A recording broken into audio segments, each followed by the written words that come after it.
Hello, welcome to the Media Club. I'm your host, Matt Deegan. In the club today, Sky and HBO make peace with a new deal from 2026. TV critic Scott Bryan is here to explain the deal and what the Christmas schedules tell us about the state of the industry. Also on the programme, why does GB News broadcast half of all stories about Muslims? TV indie chief Faraz Osman from Goldwaller tells us more. All that plus, from Lucy Letby to Vogue Williams, Jamie East reports on a year of running Daily Mail podcasts. And in the media quiz, we're off headhunting. That's all to come in this edition of the Media Club. Come on in.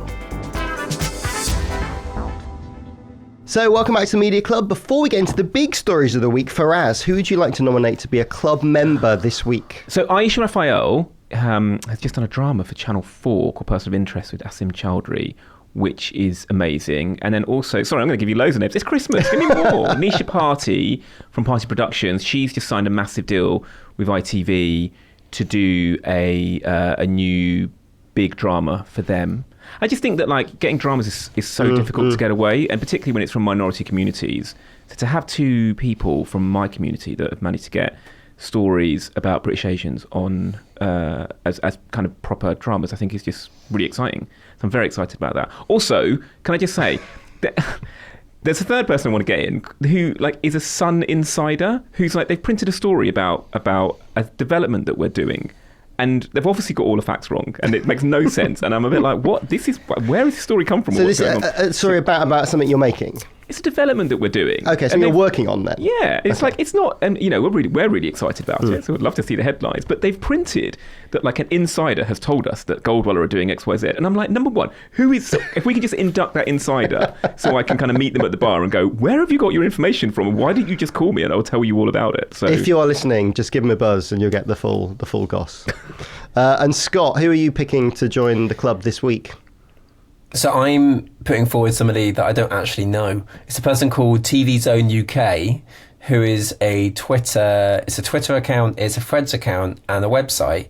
And they have a real tendency on getting loads of TV scoops and just being really ahead of cancellations, schedules, jumping into my inbox, normally telling me news way before it's actually reported by a lot of media reporters.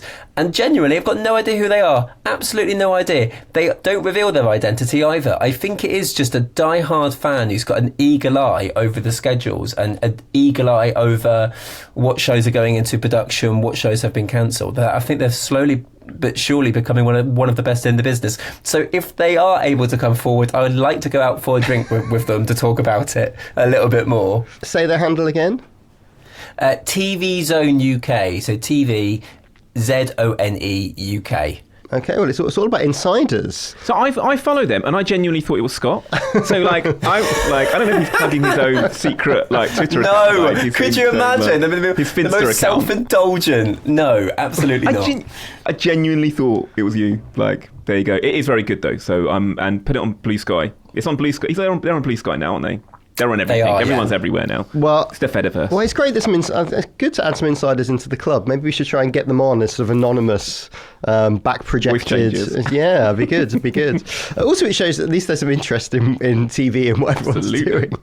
And Scott, you're live from your parental home this week. I am. I'm a bit under the weather.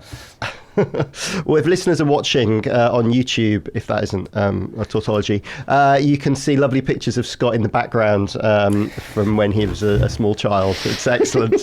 One here. It's lovely. I've got a pure dinner bowl haircut there. So if that's not a reason to go to our YouTube and hit the subscribe button, I don't know what is. Okay, first story of the week. Sky can breathe a sigh of relief as the broadcaster will still have access to HBO content after new deals were signed this week. Faraz, it's called an expanded long-term partnership. But does that mean... It sounds like a celebrity breakup, doesn't it? No new launches. So my understanding of this is... HBO and Sky have had a kind of quite close relationship for a number of years now. They actually launched Sky Atlantic pretty much off the back of the Sky HBO deal that they did. And full disclosure, it's why I became a subscriber. Curb Your Enthusiasm, The West Wing, Succession, Game of Thrones, all of the kind of big premium American drama. You got through Sky and through Sky Atlantic, and it was an exclusive. Mad Men was the thing. Although I don't know if that was HBO? That might have been AMC, I think. AMC, yes. But anyway, they kind of did deals with lots of big American premium drama, but the HBO deal was the golden ticket. And they've been doing well of being able to kind of say it's the only place you can watch Game of Thrones, it's the only place you can watch Succession. But since HBO Max launched in HBO Max, the new HBO streaming service launched in the US, they've always said that they're going to launch in Europe and the UK, and everyone's kind of had question marks about what that means for Sky. So Scott, what does the deal say? What have they signed up for? So in terms of details, we don't really know, but I think the main headline is that HBO content will continue to be on Sky channels. But then when the Max streaming service launches, which we reckon will be about 2026, that will be an app which Sky consumers will be able to access the ad-supported version as part of their Sky package. It's basically a continuation of what it is with Discovery. During the Olympics earlier this year, all Sky subscribers were able to access Discovery Plus for free. When the HBO content arrives, when Discovery Plus gets relaunched as Max, then HBO content will be on there. So I think for Sky, they're thinking, okay, great, we're not going to be losing a lot of HBO content, which people really cherish. For Warner, they're thinking, oh, great, we get to have our standalone service. We don't have to go through Sky anymore. We get to go and do something direct to consumer. But I guess the downside for Sky is that they've lost their exclusivity now. They're no longer going to be the sole place to go and watch their content. And I think another downside is that Sky used to be the place for exclusive deals like this, and more I think they're essentially just there as a place to collate different streaming services, so they do deals with other streamers too. And I think they are relying more and more on their own Sky content as a means for people to subscribe to those expensive packages or onto Now TV. And I guess for some people, they're probably wondering, is it worth it?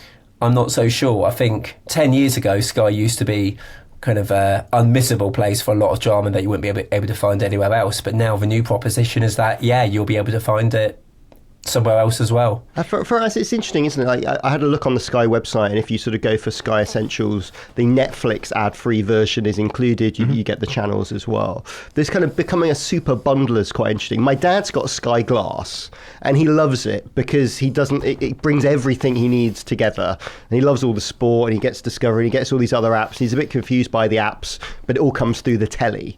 That's what they're aiming for. Yeah, although I should say I got my mum and dad Sky Glass and had to cancel it almost immediately because it just didn't work in the rural areas. And it's it's a streaming service that's all done through the internet, and it's still, I don't think, reliable enough to do what it is that they want to do. They've obviously kind of done quite a big push into this space. Scott mentioned the fact that they've got this deal with Discovery. They've also done a deal with Paramount, so you get Paramount Plus through if you've got a movie subscription. And this will be another one of those. I think you're absolutely right. What's happening is that Sky are clearly trying to park their tanks on the lawn of going, there's just too many services and people have got fatigue. They're trying to subscribe to too many things and they just want to watch telly and they don't want to hop between like one app and another app and another app. And the Netflix deal is a really, really big deal for Sky because they're one of the very few places, even Apple TV hasn't got an option to aggregate the content like Sky has. So they're obviously doing some quite shrewd and clever deals when it comes to their menu system and their interface system, and this is going to be another part of that. I think that is the kind of saving grace for them. The question is there going to be enough people that will continue to look at all of their different services and go, well, if I go over here and over here and over here, I can get it cheaper? Or if I just go through Sky, it might be a little bit more expensive, but at least it's all one platform and I don't have to do lots of kind of technical homework to actually get to the content that I want. Scott, a lot of this has actually got a lot to do with Harry Potter.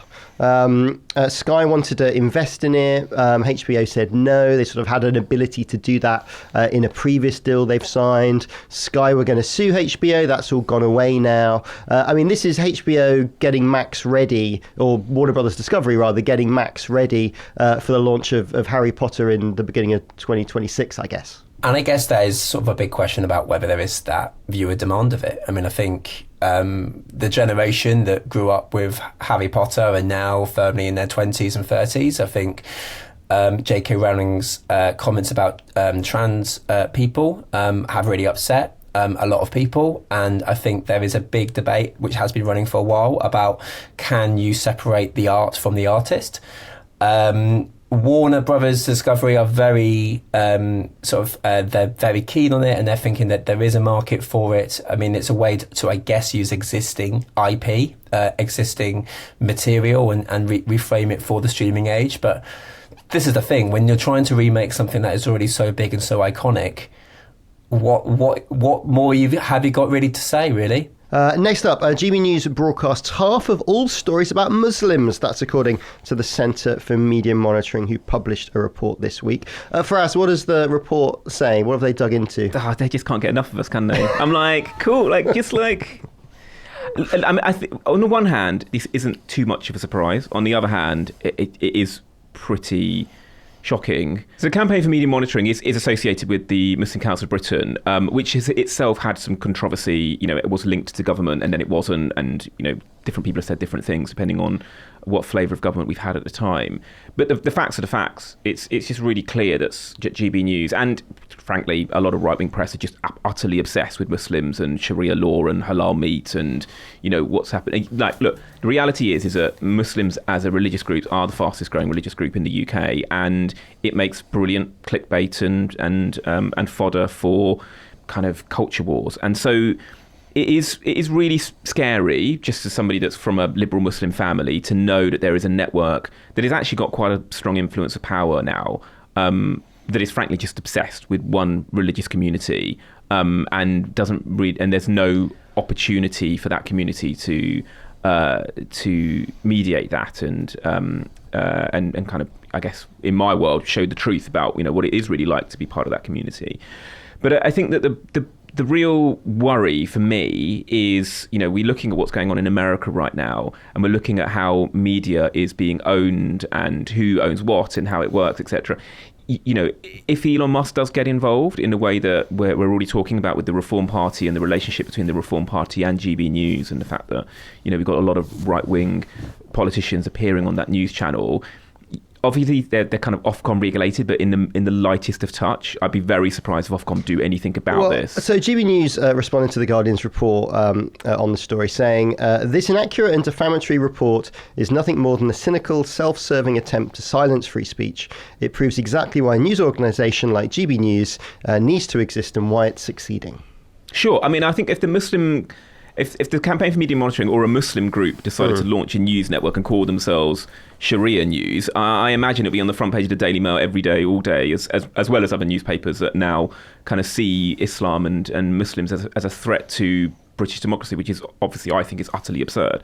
But and look, there is an argument to say that the way that the Campaign for Media Monitoring have put this report out there, it's, you know, it uses a lot of bombastic language, and it's quite strong in its condemnation of the obsession that GB News seems to have with the community. But it needs to be said, and I don't think that places like this and, you know, wider reporting will actually pick up on the fact that being pumped into, you know, thousands, tens of thousands of homes across the country is this deluge of anti-Muslim sentiment.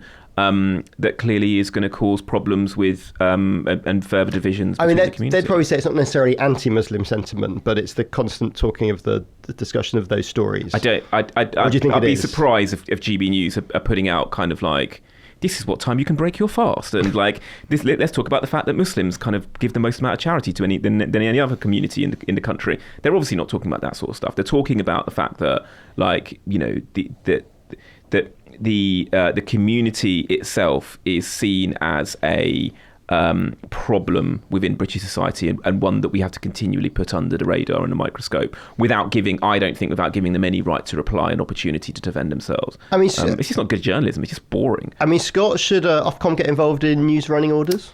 It's not news. I mean, I think Ofcom and GB News, they're not necessarily the best of friends, have they? I mean, the fact that they're having to already pay sort of quite a big fine to them, or they're going to the High Court in regards to that over the course of the last year.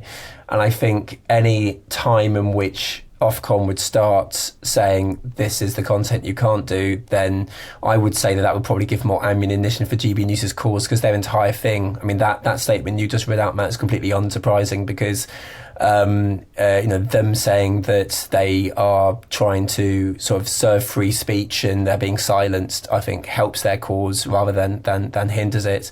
I mean, I sort of see their obsession with these sort of stories reminds me of the Daily Express back in Richard Desmond's ownership, when they used to be front pages about Muslims pretty much every single day of the week as a sort of way just to sell papers. And I think it's probably GB News relying more and more on a hardcore viewership than ever trying to attract a wider one. I think, to my own view, they've sort of put themselves into a box for the fact that they are just sort of going for targets and headlines and essentially causing vilification towards minorities as a way to sustain themselves as a business which, even though they do sometimes have more viewership than rivals such as Sky News, they get absolutely trounced whenever there's an actual news story that actually takes place. And I think so far they continually are loss making. I mean, Faraz, are they just appealing to their core base? Is that what they're doing? They're programming for that? I mean, my view on it is that it terrifies me to say this, but it's just a business strategy, right? You kind of are able to create a voice that's, I mean, you could call it contrary, you could call it dangerous, you could call it, what would they call it? They would call it anti-local, free speech. I mean, whatever. Like, I think that it's clearly aimed at reaching a certain demographic that, and quite powerful and now becoming increasingly wealthy demographic, in the hope not just to reach those viewers but to reach those investors as well, because that's where the sustainability will be. Being fined by Ofcom is, it's a thing. It doesn't happen often enough. They see it as a badge of honour, and they get more attention and more people come to it and they watch it. It's this weird world that we've entered into, where the those that kind of don't have a voice are unable to kind of do anything about it, and those that and do have a platform are able to kind of spew the most amount of nonsense in the hope of earning more money. I think oddly a fine is kind of sunk cost for PR, you could argue. Yeah, but like I think that we do need to really look at what's going on, and we're going to come up, I'm sure we're going to talk later about what's going on with the Murdochs, but we need to kind of have a serious conversation about the fact that money in the media, when it comes to kind of the crossover between media and politics, is becoming outsized. You look at True Social, you look at what's happened at Fox News, you look at what Elon Musk has done with the purchase of Twitter. That is now looking, when it all happened, people, including myself, were all kind of there going, well, this is obviously stupid, why has he done this? It's now looking at like one of the most shrewd business moves that anyone's ever done. It's people like controlling the media, and that doesn't change whatever the media is. Right, looking towards Christmas, those of a certain vintage now have their copy of the Radio Times. I've already seen Scott's copy of the Radio Times. If you're watching at home, you see that too. And people are planning their viewing for the festive season. Scott, what's on this year? So we're in this sort of weird stage in which a lot of the TV journalists have not actually been able to see previews of some of the shows. We can sort of suggest what's going to be worth watching, but we can't actually yet say whether they are any good. I mean, obviously, Christmas Day on the BBC, I think, is really quite a blockbuster this year. Wallace and Gromit, which is a 73-minute special around that time. You've got Gavin and Stacey, the 90-minute finale, which I think when it was on 5 years ago, they got more than 17 million viewers on the BBC. And I think what's interesting actually this year is that they're not putting those shows on iPlayer that day. You have to basically watch them live on iPlayer and then catch up afterwards. So I think there is a drive by Charlotte Moore to try to have blockbuster viewing figures, which will be good for all of the day's papers. You've also got probably the most depressing show of the year on Boxing Day, Squid Game 2 by Netflix. But that is, I think, a concerted effort to tap into, I mean, not only one of the most popular Netflix shows of all time, but also the fact that Boxing Day to New Year's Eve are some of the most popular streaming days of the entire year. Many people doing all of the shows they've been meaning to catch up on during those days. So it's just it would be really much to Netflix's favour. I have to say, the most staggering thing about Christmas TV is how absolutely bloody dire ITV is. It's literally as if they've just given up. On Christmas Eve on ITV1, they've got the 100 best TikTok videos of the year, which is like, What are you just... I mean, firstly, TikTok just doesn't work on television because it's a horizontal thing when you're watching it on an old medium. Secondly, anything that has got to do with new media on TV generally is shit. It's always shit because they're two completely different types of media and you're trying to do one on the other. It's always going to be dreadful. So, and then on Christmas Day, like, flicking through, on Christmas Day... It's Downton Abbey, the film, fine. A repeat of the Royal Variety performance, fine. And then just The Chase. And that's it. Absolutely I love the fact that Scott I love the fact that Scott is as outraged about ITV's Christmas schedule as I am about GB News and their treatment of Muslims. It's like that's. I mean, for the record, I'm very angry about that too. Just so you know. But Faraz, you're in the Christmas radio times. I am, and I'm PRing my own show. I don't know if I'm allowed to do this, but sure, go for it. Yeah. You didn't tell me I couldn't do this, but yes, we have a music show called Sounds Like. Look, if you watch on the YouTube channel, I'm like, look. Well, I've got a spare one of these. I'm not do giveaways. No, I'm not going to wear it. Okay. No more I'm not plugs. going to get you to wear it. Just get listeners to wear it. Anyway, message me. We'll see if we can send you one. Yes, we have a music show called Sounds Like a Christmas, voiced by Ken Bruce. Follow up to our 80s show. I'm very excited about it. Jonah Louie's in it. Do you want to read Do you want to read the Radio Times synopsis that they've written up for it? Yeah. I can't because I haven't got a copy of the Radio Times. You're going to have to read it to me. I think I might have written it. I've got it. Have they done it? I've got it. I'm slightly terrified. Yeah, sweating. This is on Sunday the 22nd of December. And it's going to be on Channel 4 at 8 p.m, as well as on Channel 4 streaming. It says here, this will jingle your bells. It's a seasonal playlist of hits from Christmases past, bolstered by reminiscences of chart-topping celebrities such as Roy Wood, Alan Jones and Gareth Malone. There are plenty of Christmas crackers to enjoy, so your favourite is bound to be here. Maybe Mariah Carey's All I Want for Christmas Is You, or Wham's Last Christmas, or even the Pogues' Fairy Tale of New York. It adds up to a jolly wallow in pop nostalgia that will undoubtedly put you in a celebratory mood. Yeah, I'll take that. A jolly wallow. That's my next commission. Something you can send to your mum for Christmas. I'm leaving the studio. I'm going to the newsagents. I'm buying a copy of the Radio Times and I'm going to call my mum. Okay, thanks, Scott. We're going to let you go back to your sick bed. Have a great Christmas. Thank you. And we'll see you in the new year. Joining in Scott's place in a sec is Daily Mail's Jamie East, who looks after all their podcasts. We're going to talk about the Murdoch succession and more, all after this. Where do you listen to your podcasts? Maybe on the commute, in the car, or you might be watching me on your screen now. Hello. Here's a surprising fact. More people than ever are watching podcasts on YouTube. So if you're thinking about starting a podcast or already have one, adding a video element could open up a whole new audience. That's where Podshop comes in. With expert engineers, a purpose-built recording studio and top-tier equipment, Podshop makes it easy to create high-quality video content that helps your podcast reach a wider audience. So whether you're new to podcasting or a seasoned pro, Podshop Studios is the perfect setting for your video podcast. And for a limited time, enjoy 25% off your first booking at Podshop Studios with the code Media Club. Don't miss out. Visit podshoponline.co.uk today and take your podcast to the next level. Welcome back. This is what we've been discussing in the Media Club this week. Greg Wallace stories continue unabated. Wallace denies all of the allegations, though has a sort of defender in Chef Ainsley Harriott, who posted this week.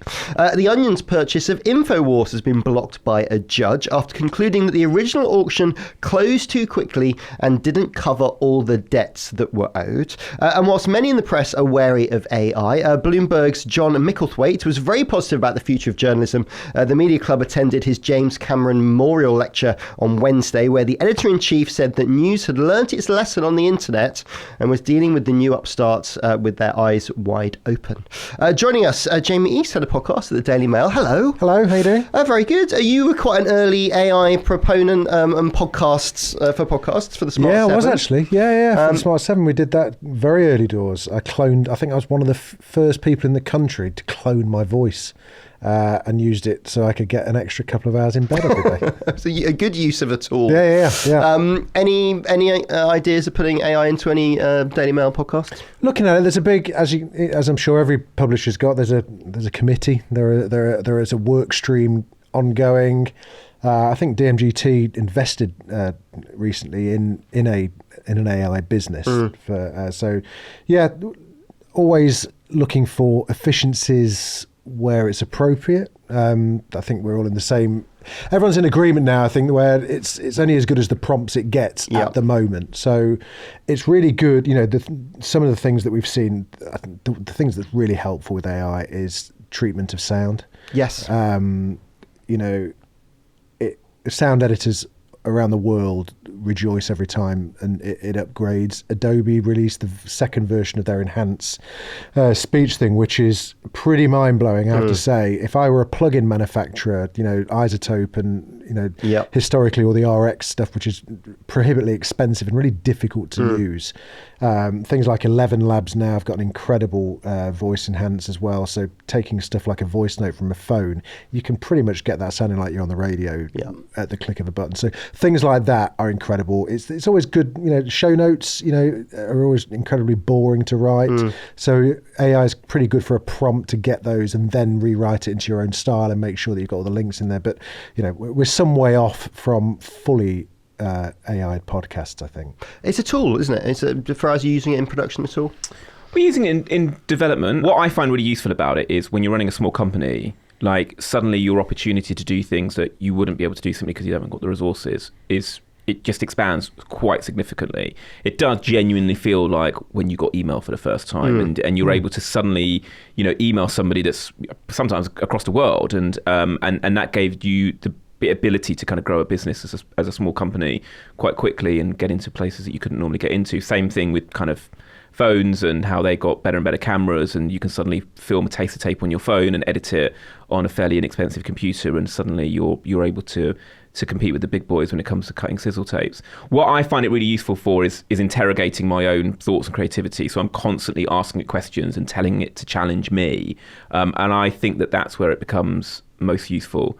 But also it's just flipping hilarious. Like sometimes you get bored. Like you can just get it to kind of make you a rap about your cheese sandwich, and it will do it. And no one judges you. You just can get to do whatever you want. I was listening to what Micklethwaite said the other day, and when he was talking about what he thought would affect Bloomberg News, where he works, he said actually the editor job he thought AI would affect the most, which was journalists maybe out in the field sending the first version of their story and the AI checking against the style guide, checking some facts, prompting some questions back to the journalist, and so sort of fixing the first draft. Actually, this is a big thing that editors do, but maybe that's the stuff that will be tidied up. So I heard somebody very senior told me, I won't say where, I won't say who they're from, but they are it's a very, very, very big speech radio station, and they got sent a pitch about AI and saying, well, you should do a documentary about AI, and here's my pitch. And the commissioner kind of wrote back notes saying, I'm not sure about this, not sure about this. And they literally cut and paste the email, put it into AI and say, respond to this email and update the pitch. They updated it. The commissioner was like, I'm still not sure about this, still not sure about this. Again, did the same thing. But just to let you know, I've taken all of your queries, all your notes, put it back in here. They got a commission. They made a documentary on a very big speech radio station that you can probably guess who they are. about AI and radio. It was the first, I think that they even trailed it as the first doc that was purely made by AI. But yeah, I mean, that's kind of part of the game now. I mean, video and audio editing is pretty far along in terms of using AI, or at least AI-esque type tools, getting rid of ums and ahs and kind of blank spaces in video and stuff. So, I'm all for it. I think you will always need that flourish that humans bring to it in some way, shape or form. For how long though? I don't know. It should be said that Sora launched publicly this week the video, as well, the video OpenAI's piece. From OpenAI, Yeah, and you can tell, not least because everything's in slow motion for some reason. Like every time you get something back, it's always in slow motion. I assume that's because it's better to speed things up than it is to slow things down. That's why they're doing it. Also, I think if you're in the stock image or stock video world, you're in trouble. It's bad news for you, isn't hugely. it? I mean, editing something more interesting is going to take a little while, but all of that stuff, why would you use a library for that? It's amazing how quickly it's defined its own style as well. At first everyone was like, I can tell that's AI. Now it's actually become an aesthetic. There's like a viral thing of all these weird Mark Zuckerbergs hiding around corners. Have you seen that? It's incredible. But it's not happening around your house. Right? Yeah. That's maybe just my algorithm. But the aesthetic of AI images and AI videos have now become a thing that people accept as a creative thing, rather than it being, oh, you're cheating. It's now just another way of presenting stuff. It's quite interesting. But we're doing a development at the moment, and it's so much easier to explain things in video than it is on text. So we literally just go, right, this is everything that we've done, put it through an AI video generator, and it's created a sizzle reel for us that we've just been able to send to the client and go, this is... And they know it's AI. We're completely transparent about it and say, look, we can spend lots of money and charge you lots of money to do a taster tape, but actually this is the look and feel of it, this is what the set design would look like. And it's so for that sort of thing, it's incredibly useful. The question is where... And I've been saying this for a while, it's the rules of engagement, and we need broadcasters in particular to say to us what is and isn't allowed. How many minutes or seconds of AI content are you allowed to put on a show? There needs to be an agreement of that between all the publishers, because where I think that broadcasters and, for want of a better phrase, mainstream media or legacy media will succeed compared to what's happening in other spaces is around trust. And I think if they set out very early, look, there will be some stuff, it will look like this is how it's going to happen. I think we're going to start seeing a swing back to more trusted platforms. Yeah. And if they don't get ahead of that and go, well, public service broadcasters, they only use no more than 10 seconds of AI-generated content per 60 minutes. Suddenly, you're kind of going, the audience will have a bit more trust in what they're seeing there and in other platforms. Do broadcasters have to declare AI in their productions at the moment? Because podcasts do. For some of the platforms. Yeah, for Apple require it now as part of, you have to declare in every episode whether it's got AI. Yeah, it's interesting. So there are rules that, like the BBC and ITV, you have to kind of like ref it up, and you have to get special dispensation from your commissioner if you're using it. The problem is twofold. Number one, how would they know? Yeah. That's the issue. Is about how will a commissioner know? It's a bit and that's a real problem. But also your suppliers as well might use it for things, right? Or freelancers might use it for things. Yeah. And that's why I think that if you set the rules really clearly, really fairly, in consultation with everybody, and say this is what we expect from you, there are lots of very big companies. The issue is going to be the smaller companies that then go, well, you know what, I can't afford to do that, so I'll just extend this shot, or I'll just get another person, or I'll change someone's skin tone so I can do the diversity reporting in some way, and then you're in the Wild West. Yeah. Jamie, busy time for you, Daily Mail podcasts, and I just see from LinkedIn that you've just been to the US. More shows and things coming out of that end too. Yeah, victim of my own success. Really, it's been a great year. We've done. I think we launched 16 this year, which is pretty up there in terms of getting them out the door. It's been brilliant fun. Would you have still launched 16 if you were to go back in time? I've always said fail fast. No one needs to add to the podcast graveyard anymore. So, out of that 16, I think certainly 9 made it through to the continuing, or certainly made it through to the end of their run. But there's no shame in killing a podcast off after 3 episodes if it's not working out. And I think after 3 episodes, everyone says give it 3 months. Everyone knows after 3 episodes. Let's be honest. You're just being polite to the talent. So and you learn for every cock up and every disappointment hides its own kind of benefits, and you learn from them and move forward. But 2025, certainly we've got 4 or 5 coming out of the New York office there, and we've got 1 coming out of the Australian office as well. So that's the benefits of leaning into what's the strengths of the company, is that it's everywhere. And obviously the heritage of the Daily Mail in the UK is quite different to its heritage in the US, where obviously it sort of comes from the .com end of things. Yeah, it was quite surprising. I've been interviewing quite a few kind of development producers and editors and a whole bunch of people out there, and the reception you get, dailymail.com is bizarrely seen, to us Brits, it's quite bizarre for it to be seen as this hip young gunslinger, new kid on the block that's kind of a little bit sassy and fun and trying out new ways of dealing with politics and the whole Trump era, regardless of your politic.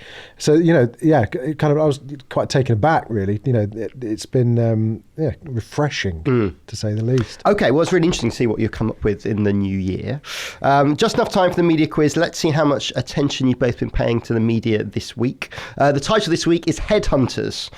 January is a time when people look to change up their jobs. And so media headhunters have been working furiously this month to clinch some big names. But can you tell me who's been headhunted? Best of three, buzz in if you know the answer. So Faraz, you will say... Faraz. And Jamie, you will say... Jamie. Let's play Headhunters. Who could have been poached to join Disney this week?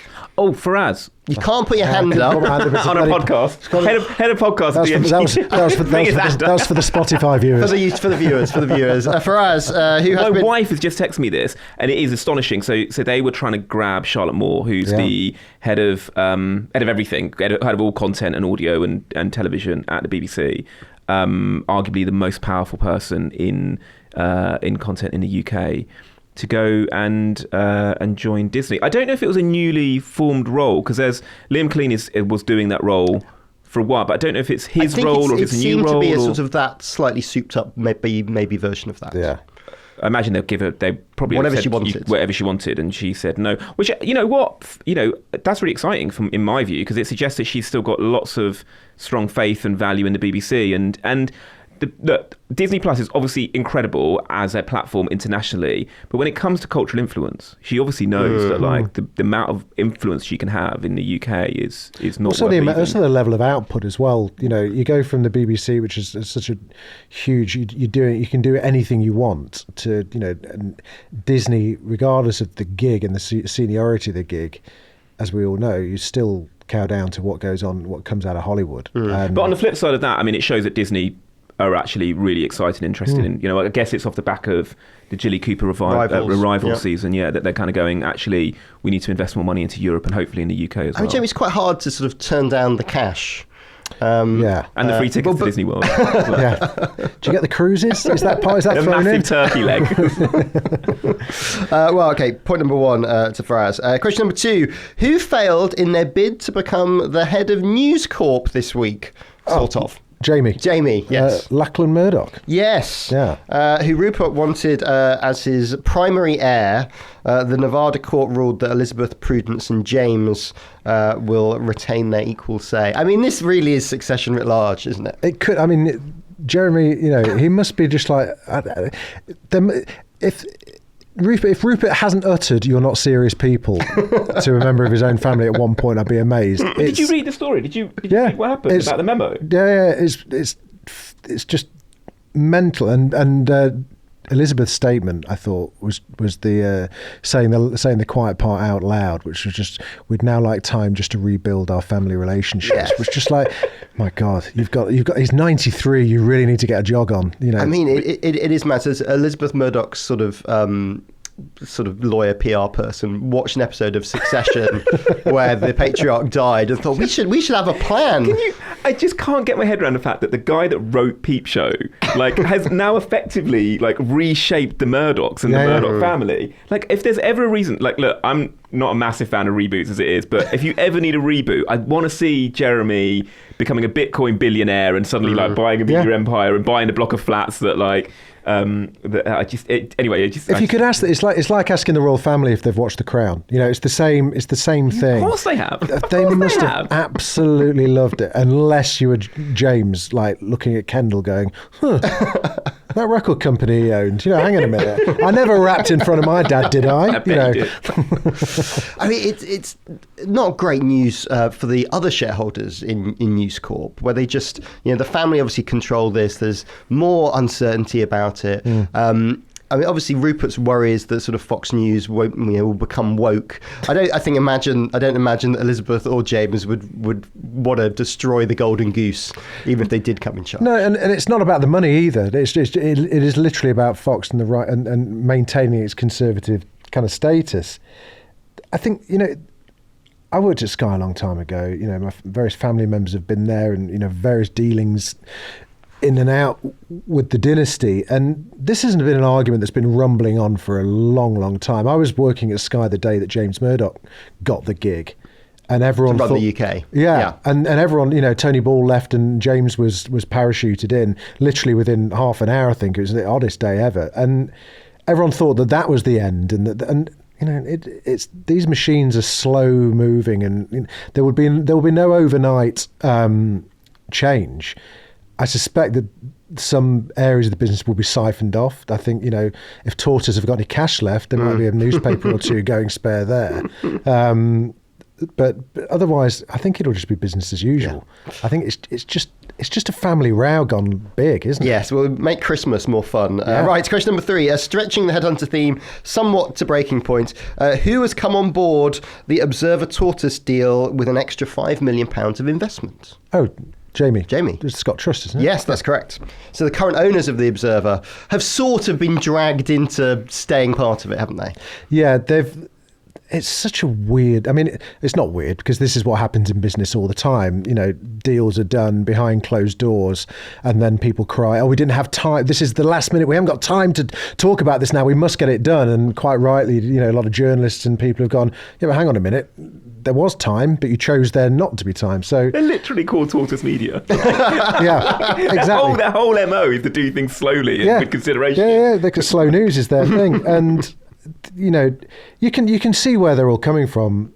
They being the journalists. It's a bit frying pan fire. The Guardian and the Observer have bled money for many years and have had the luxury of the trust, and are now being bought by a company that admittedly, makes some great content and the podcasts are wonderful, but are hemorrhaging cash faster than any other company I know, with no real plan of how to stem that flow. And it seems to be that buying a newspaper, of all things, is their plan, which seems to be a bit crazy. But the Scots Trust have tried to appease by throwing £5 million in, which is feels a bit bailing the Titanic out with a thimble.